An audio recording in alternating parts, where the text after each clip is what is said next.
Hi guys, and you're welcome to Aliannaworld. My name is Agada Victoria, and in today's video we'll be talking about boundaries in relationship.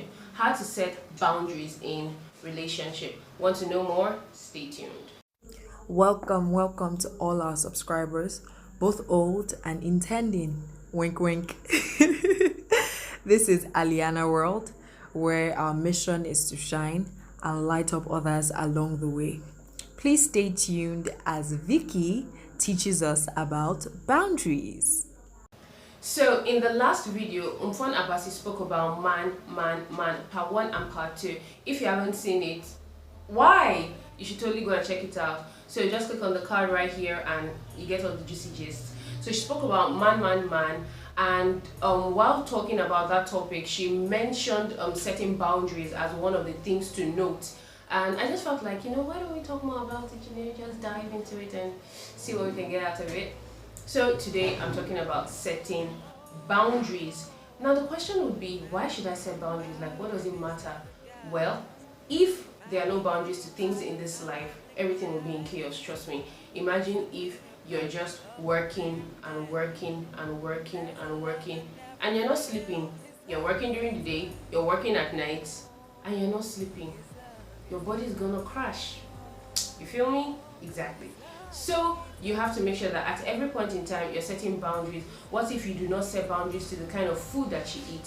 You do not set boundaries to the kind of drinks that you drink. There has to be a limit to every single thing that we do. Water is good for the body, but water drank in excess can be dangerous. Imagine falling in a pool and drinking all the water in that pool. That's not fresh. So anyways, that's why we need boundaries. We set boundaries also because it's the will of God. I mean, we need to know what we can do as believers and what we can't do as believers. So I'll be talking about two types of boundaries in relationships. We have the physical boundary and the mind boundary. The physical boundary and the mind boundary. For this video, I'll be talking about the physical boundary, and in the next video, I'll talk about the mind boundary. So turn on your post notifications for that video. Anyways, so the physical boundary, I'm going to try to split them into like different steps or different things that you can do to set up that boundary. Remember that the aim of setting boundary is to maintain that state of purity, just like Jesus Christ said, be pure as even I am pure. We get that? So now the first thing I'll talk about is you have to set what your priorities are. You need to know what you want as an individual in a relationship.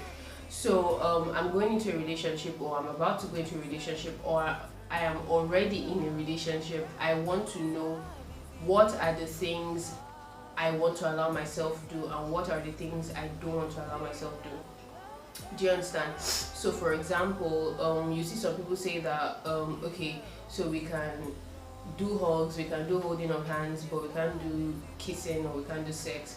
And you see some people say, oh, we can do kissing, but we can't just do sex. And these two things are good, but I would say one is better than the other. And I would use this phrase that I love using, and the phrase is, why would I dance around the pot of jollof rice I am not going to eat? You guys, I love jollof rice, but like, if I'm not going to eat it, I just will not stay around that vicinity. And that is why I would say just, limiting it to like giving hugs and holding hands is good. It's really good, because when you start all the, all the kissing and stuff, it's quite hard to stop in that sense, and you want to go all the way basically. So it's best for you to just, take it a step back, and you guys are going to have like your entire lives to do all of these things, and just calm down. So what you want to do is you want to prioritize what you want from the relationship. If you want a pure relationship, then you need to establish that fact from the very beginning. You need to sit down with your partner and discuss, okay, these are the things that we are allowed to do, these are the things that we are not allowed to do. And God would help you, trust me. It might seem like a hard thing, but trust me, God is going to help you through every single thing. Like every single step and decision you make towards His will, He's going to help you with it. The number two thing I will be talking about is get somebody older and wiser. Now, the reason why I'm saying this is because sin thrives in secrecy. So if you are just, it's just the both of you, there's nobody older or wiser, godly older and wiser, to guide you and guard you through the steps of your relationship, you might find yourself like breaking some of the ground rules that you've placed in the first place. Do you understand? So you need somebody to be accountable to, basically. So when you have somebody that you're accountable to, you can always go back to that person. Oh, this is what I am feeling, this is what he is feeling, or this is what she is feeling, and we don't know what to do with our feelings. Do you have any advice on what we could do? And because the person is a godly person, I'm sure the person will advise you from the word of God on what to do in that kind of situation. So it's always nice, just have somebody that you can be accountable to, somebody that can always keep you in check and on your toes. The third thing I'll be talking about is watch what you wear around each other. Now this is quite important because you cannot be setting ground rules that, oh, you can't do this, you can't do that, you can't touch me here, you can't touch me there, and then you're wearing stuff and the guy's like, but auntie, I can't, like, see, what was it? I'm confused, auntie, like, what exactly do you want from me? And you just need to be sure that you are, giving the kind of vibe that is in line with the boundaries that you have already set. Do you understand? And as a guy too, she comes to your house and you're walking up and down shirtless, like, why? What was your plan? What's the big idea? Uncle, go and wear something. Go and look for something to wear. Like, stop tempting people up and down.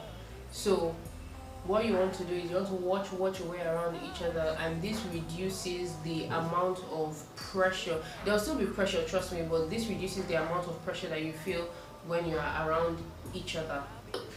Get it? Now the fourth thing I'll be talking about is the amount of time you guys spend together alone, or the amount of time you guys spend together alone, and sleepovers.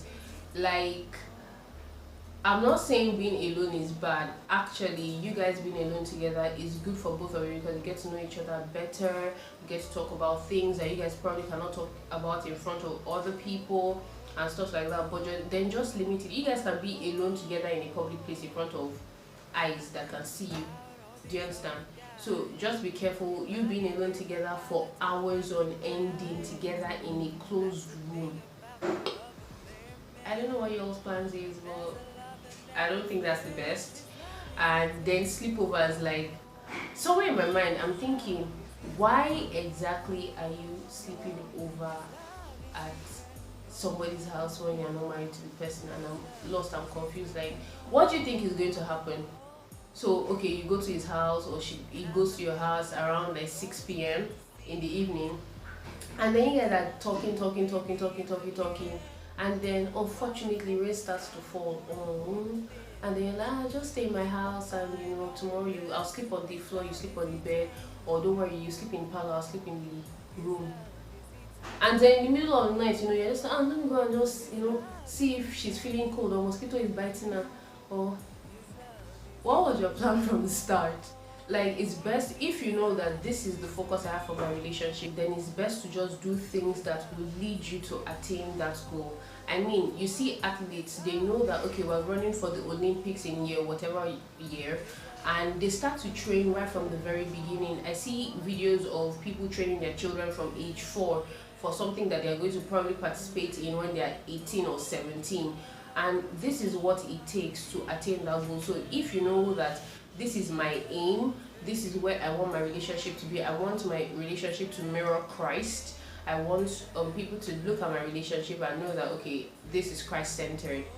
If that is what you want, then you have to put things in place to lead you to that point that you want to get to. I hope you understand what I have said, and I know I've left out a lot of things, but we'll continue with the mind boundaries in the next video. I've left out a lot of things. So if you guys have more takes or more views, leave it in the comment section and let's hear your opinion about setting boundaries in relationships. If you have questions, leave it in the comment section, or you can send us an email if you don't want it to be public. And just comment, share, like, and subscribe. That's important. Don't forget to subscribe and share to your friends. So I'll see you in the next video, guys. Bye. If you like this video, do leave it a thumbs up. Till next time, keep shining.